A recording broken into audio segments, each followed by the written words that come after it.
Alright, what's up y'all, it's LakerFan here. As y'all can see by the title of today's video, we're here to ask what was the best badge in NBA 2K20. We're going to eliminate every single one of the bad ones. We're going to trim down to about 10 options and then talk about the 10 options and evaluate and come to the decision of what was the best badge of all of 2K20. So I hope y'all enjoy. If you do, feel free to drop a like, sub if you're new, turn on them noties, all that good stuff. Let's try this one to 1,000 likes in the first 24 hours. So in 2K20, there are 75 total badges, 18 finishing, 19 shooting, 18 playmaking, and 20 defense. Now the one defensive one that I'm missing is defensive leader. Just keep that in mind. I don't think that's a top tier badge, to be honest with you. It's right in that like sort of B tier, but anyway, we're gonna go through all of these, eliminate which ones don't belong, and then we'll talk about, like I said, the about 8 or 10 best badges and trim it down to that. So what I've done is I've trimmed down to 3 finishing badges, 3 shooting, 3 playmaking, and 3 defense. However, some of these still have no debate as far as the best badge in the game. For instance, fancy footwork, we gotta just kick out of here. It's a great finishing badge, it's top 3 finishing, but it's nowhere near the best badge in the game. I'd say the same with slithery. So like I said, we're going to go ahead and eliminate some of the badges that no longer belong. So that leaves us with 1 finishing badge on the list. As far as shooting goes, I think the only one you can really knock out of here as far as contention for the best badge in the game is probably Hot Zone Hunter. These other 2 shooting badges with quick draw and range extender definitely belong in the conversation, at least whether it is or is not the best badge in the game.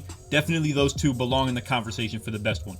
Now for playmaking, we had Dimer, Handles for Days, and Quick First Step as the 3 best badges in the game as far as the playmaking ones go. I will say, playmaking is probably one of the best categories, that and defense, that have so many badges you could put in the top tier conversation. But to be honest with you, I feel like these 3 are the only ones that really stick out. And while I do believe that Quick First Step is the only badge in this category that belongs in this conversation for the best badge in the game, obviously, like I said, things like Handles for Days and Dimer are pretty good essential playmaking badges. You got things like Bailout, Flashy, Floor General, Needle Threader, Unpluckable, and Space Creator that all deserve their credit, but like I said, we're here to talk about what is the best badge in NBA 2K20 definitively. So the 3 defensive badges that I picked are going to be Clamps, Intimidator, and Pogo Stick. Now defense is kind of the same as the playmaking category. There's a lot of options you can pick from, but the only one that truly belongs in the greatest badge of 2K20 conversation of this defensive category to me is going to be Intimidator. Now with all that said, you have other really good badges in this category like Rebound Chaser, Box, Brick Wall, Chase Down Artist, Clamps, D-Leader, Pogo, Pick Dodger, Rim Protector, even Tyler's Defender is not too bad either. And then when it comes to playing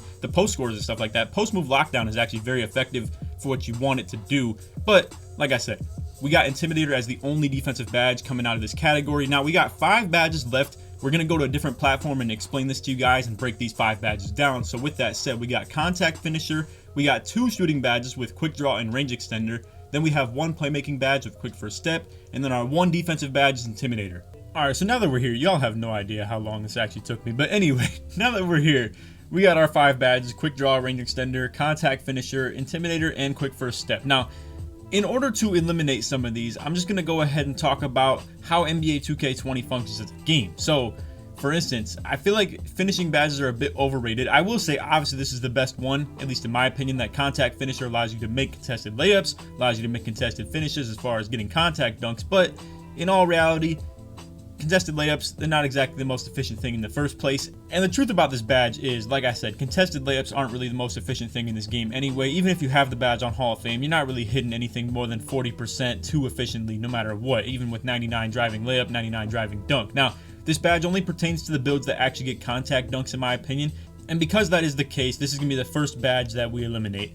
Now from this point forward, we got Quick Draw, Intimidator, Quick First Step, and Range Extender. 4 badges remaining. All of these, in my opinion, are by far the 4 best badges in the game. Super effective and super dominant in every aspect. Now, if I had to eliminate one, and it's very hard to do so, I gotta say, because, like I said, these are just some super overpowered badges.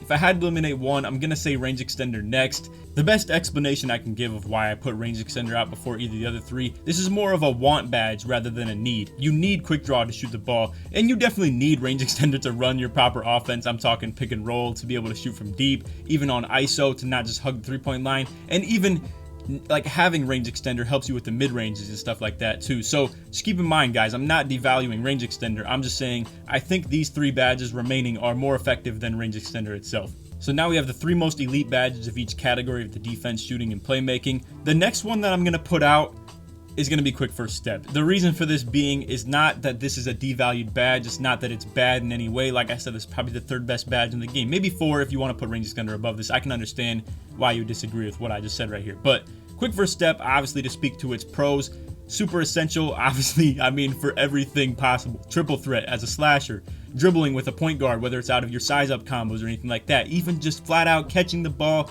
and running one way. I mean, this is literally the pivotal thing of all movement when it comes to having the ball in your hand. But when put up against Intimidator and Quick Draw, I feel like Quick First Step just can't compare. Now, we have our 2 final badges of 2K20 to decide which is the best in the game. Now, this is my opinion. You guys can obviously disagree. If you do disagree with what I decide to be the best badge in the game, feel free to drop a comment, leave your feedback, tell me what you think the best badge in the game is. But without further ado, in my opinion, Quick Draw is the best badge in 2K20. Now, I'm going to talk about Intimidator before I talk about Quick Draw. So, we all know what Intimidator brings to the table. Ridiculous shot contests. You can make people miss by literally just standing near them. You don't even have to have your hands up. You don't have to be jumping at paint contests or anything like that. You don't have to have your hands up when contesting a shooter. And obviously Intimidator works for paint defense, perimeter defense, whatever it may be. But I think one thing people forget to remember or fail to realize is that there's also perimeter and interior defense rating that goes along with Intimidator. And even if you had Hall of Fame Intimidator, I don't think that having 40 perimeter defense or 40 interior defense with Hall of Fame Intimidator would make people just flat out miss. It definitely relies on perimeter defense or interior defense ratings. It's why lockdowns just hand in hand have good interior or perimeter defense ratings as well as having Hall of Fame Intimidator. So, you know, overall lockdowns are just super OP. We all know that. But anyway, to talk about Quick Draw, this is a necessity. It's not even whether you want the badge or not. To have Quick Draw just allows you to shoot the ball. If you don't have Quick Draw, you can't shoot, flat out. Now, some pure lockdowns, I'm not gonna lie, some of y'all are a different breed. Some people run no Quick Draw, they just run silver corner specialist and silver catch and shoot. Y'all are crazy for that.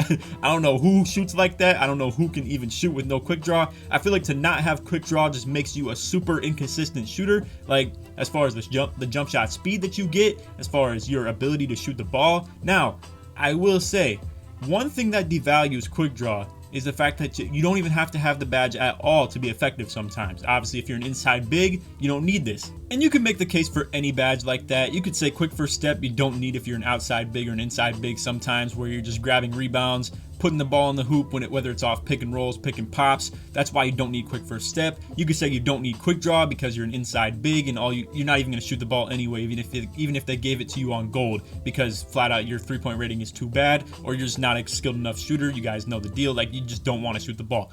Or you could say Intimidator. You don't exactly need, because if you're playing stage, all you ever do as a point guard is just guard the corner, but it would definitely help a lot of people in certain situations. So I guess my point is, all of these badges are super effective. It's very, very hard to pinpoint the best badge, but I think to clarify, the 4 best badges was pretty easy. To just knock contact finisher out of that top 5, and then to eliminate range extender was a bit hard, but past that, those top 3 badges are hard to decipher which is the best in the game. If you guys disagree and you have a different opinion of mine, feel free to drop it in the comments. Tell me what your best badge of 2K20 is. And other than that, I hope y'all enjoyed. If you made it to the end of this video, it was pretty short. Put Quick Draw in the comments to show your support that you made it all the way through. Like I said, let's try this 1 to 1,000 likes in the first 24 hours. Let me know if you guys enjoy these recap videos too. The best blank of 2K20. Like, for instance, I have a whole lot of other ideas. The best takeover of 2K20. The best build of NBA 2K20. Screens or ISO, which was better in 2K20. A lot of recap videos. Since we're reaching the end of the year, I feel like it's hard to entertain as far as consistent content of just gameplay. So if you guys enjoy these feedback videos or just the recap videos, feel free to drop a comment. Tell me if you do. And other than that, hope y'all enjoyed. Take it easy, man. Peace.